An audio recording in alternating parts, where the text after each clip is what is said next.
You're right, Anthony. Thanks for seeing me. It's wicked to finally meet you. Now, I enjoy my food, so I've decided on a career in catering.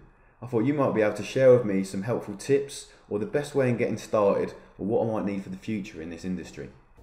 Well, it depends which part of the catering industry you want to go into, of course. It's a massively diverse industry, whether you're going in the independent restaurant sector, hotel sector, whether you're going into canteen work, canteen cooking, hospitals, prisons, whatever. There's loads of jobs out there. Oh, that's good. We're desperate for staff. So you're going to have no problem getting a job as long as you show one or two things. Yeah? Passion. If you're going to go into the cooking sector, we want passion. We want you to believe. You may not be very good at this stage, but if you believe you can be good, that is what we're looking for. We're looking for commitment. It's no good jumping from job to job. You've got to try and stick with it.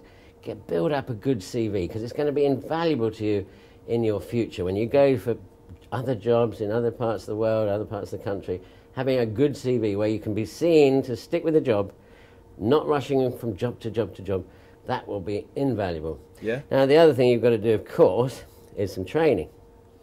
Now, for me, as a restaurateur, I would prefer you came to work in my restaurant as a rookie. Just came to work. Just you start on very small tasks, build yourself up. But what I would suggest is you do a day release course at a college, which is government funded. You'll learn all your skills. If you were to do a full-time course in that college, which some chefs may suggest, by the way, Really? you will learn the skills and you'll learn how to cook, but you won't build up that energy, that enthusiasm you need for a restaurant, the speed. Then so many chefs, once they've done a course, go into the industry and they get lost because it's so frenetic, so fast, and they walk away and they've lost 2 years hard work. So be passionate, show commitment, get well trained, and don't take any nonsense from any employer, okay? Oh, wicked. That's great. So, if I wanted to go into the restaurant trade, is an apprenticeship the best way? Who's going to do it for me? Do I have to speak to the hotel, or can I do it through the college? Well, either really. I mean, we personally, our restaurant group runs training courses in conjunction with the college. Oh, right. Hotel and training, catering board, that sort of thing. That's the best way to go. Really? You can go to a college, and they will also organise it. If you say you've got a job, you need the job first, which is not always easy to get jobs. But I have to say, in this day and age, the catering industry, of all the employers out there, is always looking for staff. It's not on the decline. We're not shedding staff. We're trying to take on staff. So you're passionate, you're committed, you'll get a job. Well, that's good, because I'm passionate and committed. But talking of passion, how do you keep it? Some of my friends started out as a commis chef and have been working their way up, but they seem to have hit this grounding point where they don't seem to be getting anywhere and they're kind of losing interest. What's the next step for them? Is it management or is it just perseverance? Well, it's not like it was in the old days. I mean, the head chefs were rarely under 50.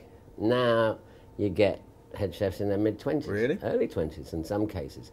So if you've got two options. You can work in, say, a Gordon Ramsay restaurant. Stick it for a year. Just stick it. You'll have to. It's good for your CV. Then you've got my sort of restaurant. Slightly less poncy, more about ingredients, learning a bit about ingredients.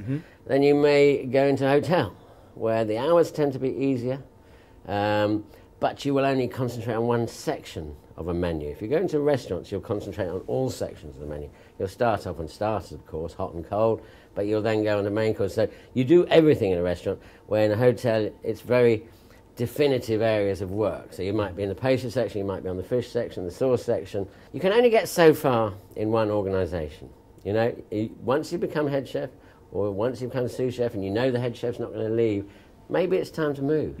But as long as you've had a period of time when you're proud of the work you've done, you've built up a good relationship with the employer won't be bitter if you leave. They'll give you a good reference. Really? And say, listen, one day you might come back to us, but I can see you're frustrated. You need to move on. You need to keep the passion going. Go and look in different areas. There's the food service industry is massive. Whether you're actually producing the goods, whether you go into butchery, learn butchery skills, or whether you go into the fish area of fish, learn the fish skills. Oh, right. But it's great to have an all-round training. If you want to work Yeah. and learn and one day own your own restaurant, You really have to learn every single department. And it's important sometimes. I get my chefs, and it's not always the best thing to do, but I get my chefs to go out on the floor and actually serve some of the customers. And that builds their confidence skills as well, because cooking, as is in life really, is all about confidence. I love cooking and preparing food. It comes naturally. But what about business? You have your own restaurant, so you must have had to have some kind of business training, or did you just learn this and pick it up as you became more successful? Well, I did it back to front. My grandmother refused to let me become a chef because she said, darling, people downstairs do that sort of thing. She was quite posh. But actually, I did a management degree in hotel and catering management. And then I've always loved cooking, so I wanted to do that. But learning those skills definitely did me a favour. You have to learn about your profit margins, your percentages, your staff ratios, all those sort of things, which any head chef will teach you, Right. as long as you ask. And as long as he's not one of those old-fashioned chefs that's very secretive and won't give away his top tips. If he is, you're not in the right place, because it's up to us head chefs to constantly be teaching and constantly be delegating so that people learn. Don't keep things secret. Go on, express yourself.